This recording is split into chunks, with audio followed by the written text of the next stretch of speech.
Working in a tree like that would be risky because it was unstable, and if it came down unexpectedly, the climber would almost certainly be killed. I walked around the property, looked at the tree from various angles, and told him $500. He shrugged and agreed. It wasn't worth $500 to go up into that tree. It wasn't worth any amount, but I saw another way to do it. On either side of the property were two taller trees that were roughly lined up with the one in question. I climbed both of the taller trees, set up a tension line between them, clipped into it, and pulled myself hand over hand until I was directly over the tree that had to come down. I rappelled down into it and began working. If it fell out from under me, I was still safe. I limbed the tree out and then dropped the trunk in sections. It took 2 hours. At the time, it felt like the best thing I'd ever done. Inevitably, I was going to have an accident. Almost every climber I knew had, and mine came while I was pruning a small elm in Wellfleet, Massachusetts. I was in a hurry, cutting too quickly, and the next thing I knew, I'd hit the back of my leg with the chainsaw and exposed my Achilles tendon. At first, the wound didn't hurt much and barely bled, but it shook me up badly. If I'd severed the tendon, I could have had problems my whole life.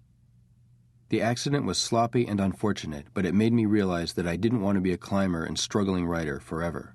I was 30 years old. I should either tackle a book project or get out of the writing business altogether.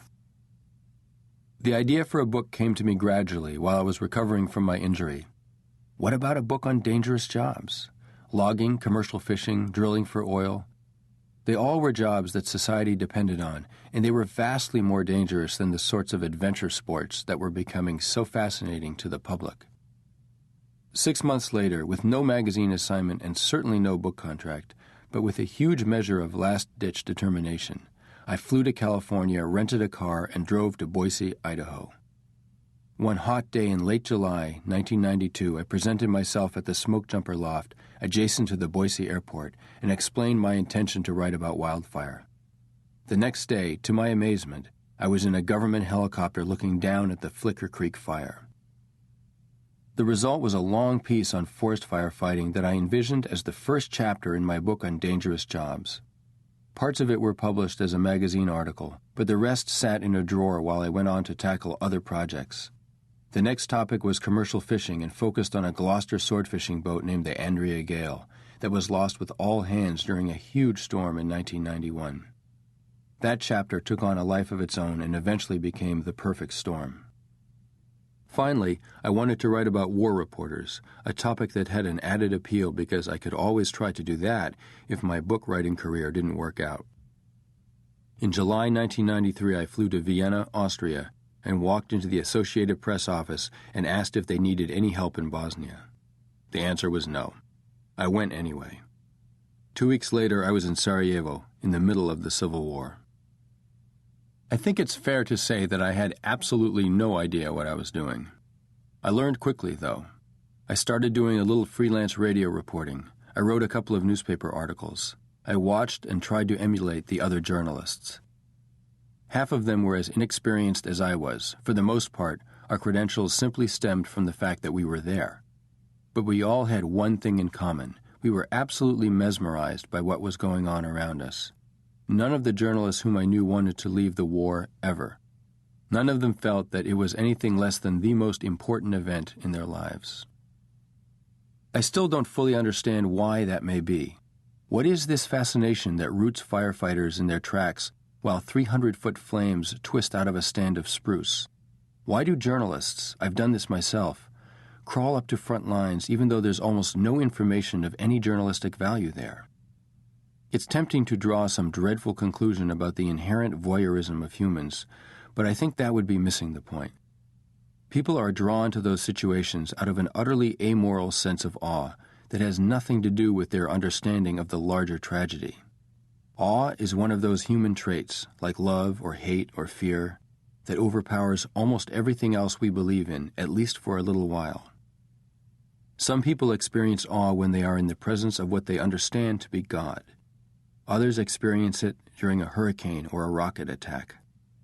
In a narrow sense, these situations are all the same. They completely override the concerns of our puny human lives. I never wrote my book on dangerous jobs. My fascination with those kinds of stories developed into a general passion for foreign reporting.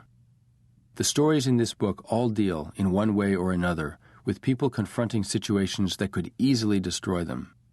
I should make it clear that as a journalist I was not in their shoes. I was rarely in serious danger, and I rarely lacked a quick way out. I had my own fears to confront, though. Stepping off an airplane to work in a foreign country is one of the most terrifying feelings I know. Not because something bad might happen to me, but because I'm convinced that I'm going to fail. You have 2 weeks to understand a completely alien culture, find a story that no one has heard of, and run it into the ground. It never feels even remotely possible. But it is. And in the process of doing my work, I have had the honor of witnessing, up close, the awful drama of human events. Like the firefighters in my old photo, I have found it impossible to turn away. Annapolis, Maryland, 2001. Fire, 1992. Late in the afternoon of July 26, 1989, a dry lightning storm swept through the mountains north of Boise, Idaho, and lit what seemed like the whole world on fire. A dry lightning storm is a storm where the rain never reaches the ground. It evaporates in midair, trailing down from swollen cumulus clouds in long, graceful strands called virga. The electrical charges from a dry storm do not trail off before they hit the ground, however. They rip into the mountains like artillery. On July 26, 1989, lightning was hitting the upper ridges of the Boise National Forest at the rate of 100 strikes an hour. Automatic lightning detectors at the Boise Interagency Fire Center were registering all over the western states, rates up around 2,000 an hour. By nightfall, 120 fires had caught and held north of Boise, little one-acre blazes that eventually converged into a single, unstoppable, unapproachable front known as the Loman Fire. For the first 3 days, Loman was simply one among hundreds of fires that were cooking slowly through the parched Idaho forests. Around 4 o'clock in the afternoon of July 29, however, the flames reached some dead timber in a place called Steep Creek, just east of the town of Loman, and the fire changed radically. The timber was from a blowdown 2 years earlier and was so dry that when the flames touched it, the entire drainage went up. The fire created its own convection winds, making the fire burn hotter and hotter until the fire behavior spiraled completely out of control. Temperatures at the heart of the blaze reached 2,000 degrees. A column of smoke and ash rose 8 miles up into the atmosphere. Trees were snapped in half by the force of the convection winds. The fire rolled across Highway 21 and right through the eastern edge of town, detonating propane tanks and burning 26 buildings to the ground. A pumper crew was trapped at the Haven Lodge, and they hid behind their truck and finally stumbled out of the blaze an hour later, safe but nearly blind. The fire had attained a critical mass and was reinforcing itself with its own heat and flames, a feedback loop known as a firestorm. The only thing people can do in the face of such power is get out of the way and hope the weather changes. Which they did and which it did, but not until a month later, after 46,000 acres of heavy timber had been turned to ash. I saw the site of the Loman Fire in 1992, 3 years afterward, when the ponderosa seedlings were already greening the hillsides. A roadside plaque said that 8 million ponderosa and Douglas fir would be hand-planted by the mid-1990s.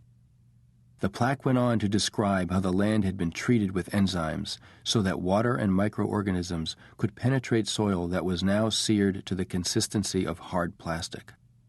Thousands of flame-killed trees had been dropped laterally along the slopes to keep the land from washing away, and 30,000 acres had been planted with grass and fast-growing bitterbrush.